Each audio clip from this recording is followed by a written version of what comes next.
Now turning out sets faster than the cabinet department can build cases.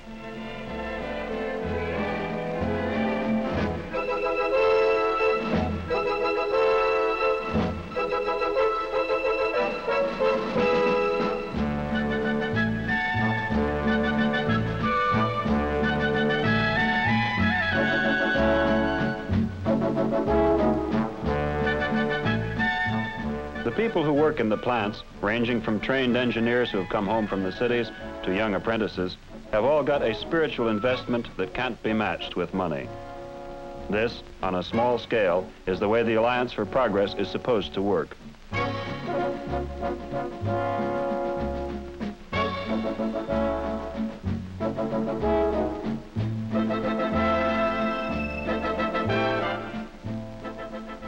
Projects like this are springing up all over Latin America, and observers are coming to Cerat to profit by Asimov's example.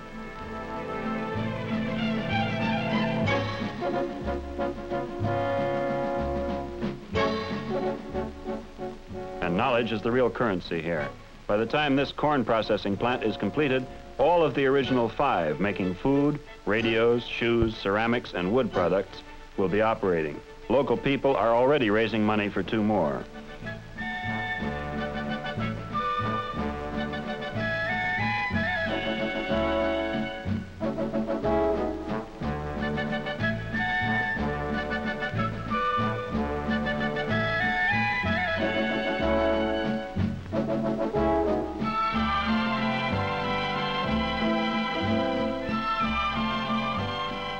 It looks like a small-scale industrial revolution, but there is one thing.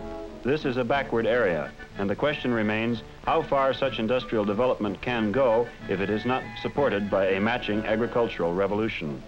Roberto Campos is Brazil's new Minister of Planning. Will the government expropriate land, taking it away from large holders?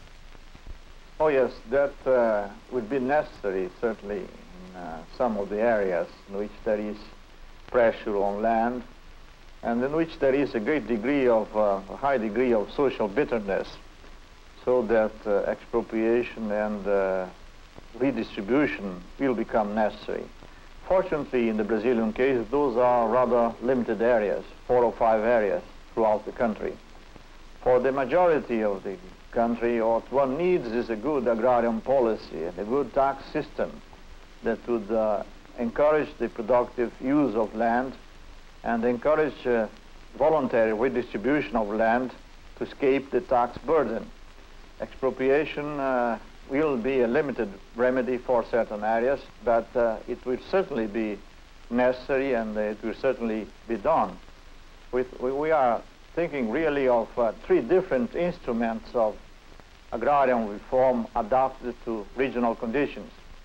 First, a progressive land taxation. This would be applied universally throughout Brazil. Secondly, expropriation in certain critical areas.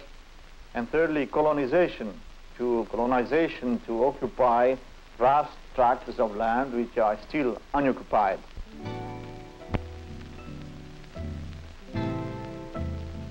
Brazil contains ample space for colonization. There are areas like the Amazon that are next to being deserted. But the government will have to be very firm against powerful resistance. They will also have to induce people to settle places where few have chosen to go. The Amazon Valley contains about 45% of the total land area of Brazil, and less than 5% of the people live there. Within certain limits, life can be easy.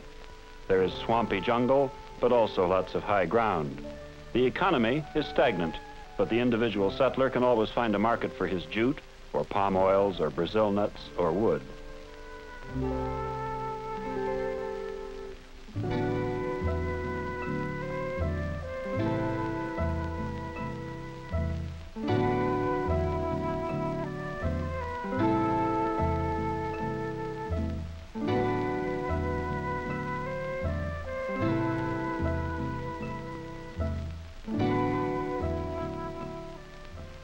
It's never difficult to induce anything to grow, so one need not be hungry.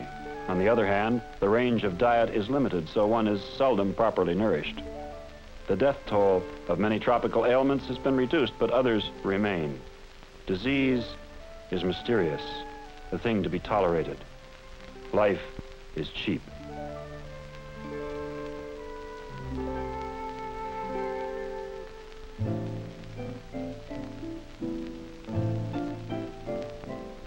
There is every possibility that this area, along with many others in Brazil, might be more heavily settled. But there is great inertia, an attitude of listless submission, of taking out what the land grants without putting anything in. Tools are primitive, methods are archaic.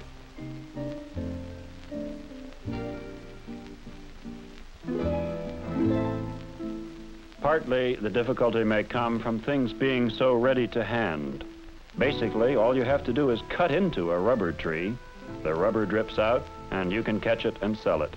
Riches waiting to be picked up.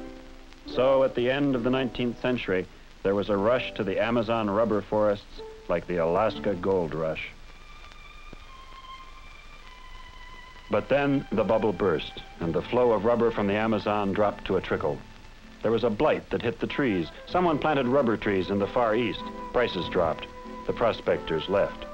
The trickle went on, and there it stays today, not even supplying a fraction of Brazil's needs.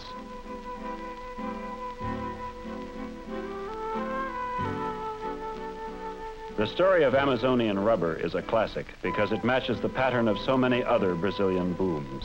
The sugar boom, the cocoa boom, the diamond boom, the gold boom, the coffee boom. Each of them brought something to the country that stayed, but that something never seemed to be quite enough, perhaps because the boom itself was founded on the notion of taking what was there without giving much back.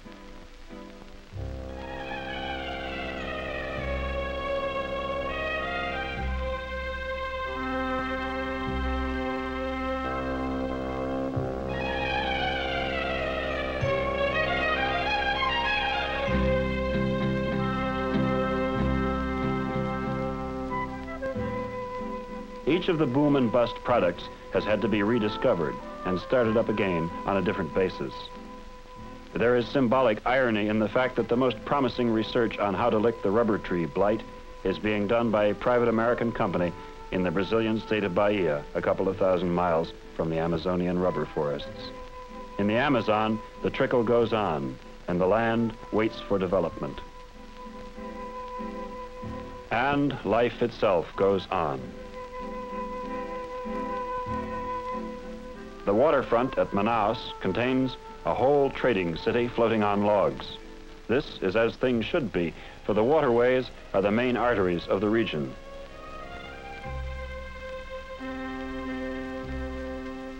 Remote settlers bring in their bananas or jute or alligator skins or whatever and trade it for canned goods, salt, kerosene, other things they need.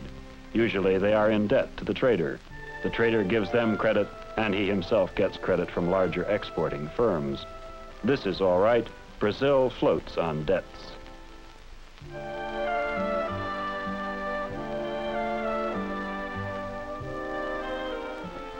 Vultures vie with the hogs at picking over the garbage.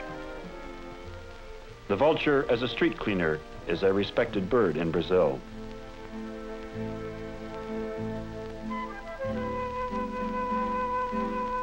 The life of the floating city at Manaus has that same air of permanent impermanence that often seems to pervade the country at large.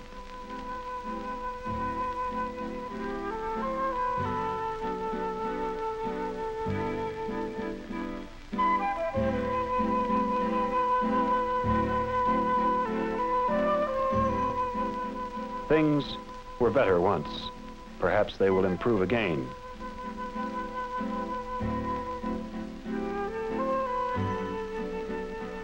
In the meantime, one finds a way. One gets on. One is a stoic.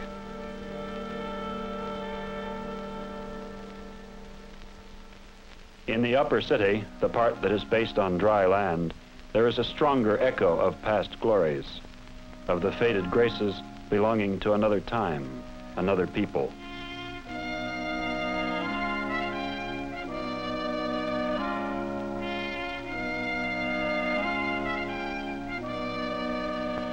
And towering above it all, a monument to the tradition of boom and bust, an opera house that might match any in Europe, where whole companies were brought in from Milan to Manaus to sing Verdi before the rubber barons, who sent their dress shirts to Portugal to be laundered.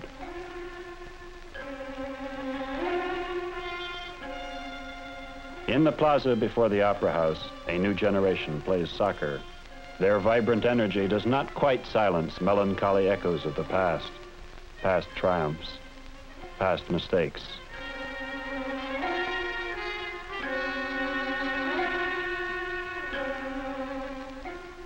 What can the future do for them? What can they do for the future? Reynold E. Carlson, an economist and a representative of the Ford Foundation in Brazil, links education and taxation. The two things that really helped to get the U.S. off the ground were general education at the primary school level, common education for the rank and for every man, Tom, Dick, and Harry, and as early as 1913, the income tax. These two, and property taxes. So let's say education and taxation. Taxation to pare down these individuals who have too much, shall we say, and are using it not in the public, to the government's interest, and also the education. Both of these prevail in Brazil. We have a very high income tax, if you read the law, equal almost to the states, but nobody pays income tax. Result is the government does not have the necessary tax revenue, so it must resort to inflation. So one important reform, apart from this land business, is in taxation. Taxation of land is practically nil. Therefore, anybody can sit on a piece of land forever and doesn't have to worry about paying taxes. Now, in the States, property taxes are very high, and you cannot sit on a piece of land very long, but without losing a considerable amount of money. And you actually think that taxation in itself would work obliquely to increase individual opportunity? In several ways. In the land alone, if there were a genuine or real property tax, much of this agrarian reform problem would just disappear, because you cannot sit on a huge estate if the property taxes are high. The taxes compel, with generation after generation, a breaking up of the land, setting off a piece here to pay the death taxes, setting off a little piece here to pay the property taxes. This has been the history of the States, not so here. Second item, let me just mention it, is education. Education in Brazil is like an hourglass, you know, that sort of thing. The bottom piece of the hourglass is the primary education, which is free. The top piece of the hourglass is university education, which is free. But the stem is secondary education, which is not free. You have to pay tuition. 3/4 of the kids in Brazil have to pay tuition to go to high school. Now, with the income level that Brazil has, most of the kids never have a chance to go to high school. Therefore, their opportunities are cut off at this stem in our hourglass. There are a few public high schools, government high schools, but nothing to meet the needs of the country. These children, vaulting into the future, are lucky. They are city dwellers, members of the expanding middle class. Their parents can pay for their education. They can pass through the stem of the hourglass and get a university degree, a job of the sort they want, for they are members of an elite. About 50% of the Brazilian people are illiterate. Just about that same percentage of children today are not attending school. The population is now over 70 million. It is estimated that in another generation, this figure will double. Consider a nation of 70 million people, which has been able to teach only half its citizens how to read and write, has a birth rate that will put its population up to 140 million in another 20